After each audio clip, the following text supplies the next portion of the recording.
So a lot of people feel like, well, if I'm still sad, I'm still in this grief, I'm not doing a good job. We have a colleague named Julie Hull. She's wonderful. She's a grief therapist as well.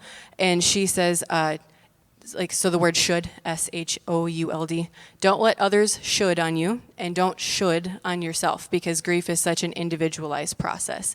So in this, if you feel like, well, I should be moving forward, I should be over this, really try to resist that urge and get to know yourself and have some compassion on yourself as an individual. So look at yourself from a bird's eye view.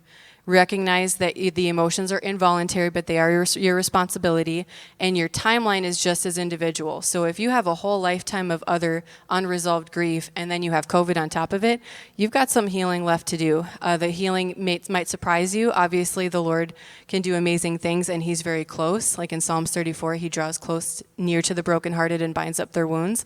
God has a heart for the grieving, and He will show up in the midst of your grief. It doesn't always mean that it's not a journey, however.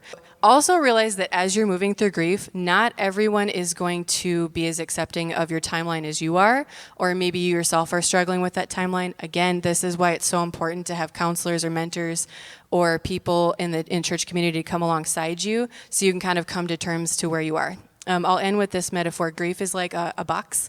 And the box has a circle in the middle, so let's say that's your loss. And every time that circle hits the edge of the box, it's tremendously painful. But over time, as you acknowledge the losses, you move through the emotions, every time that box hits, or the circle hits the edge of the box, it gets a little bit smaller.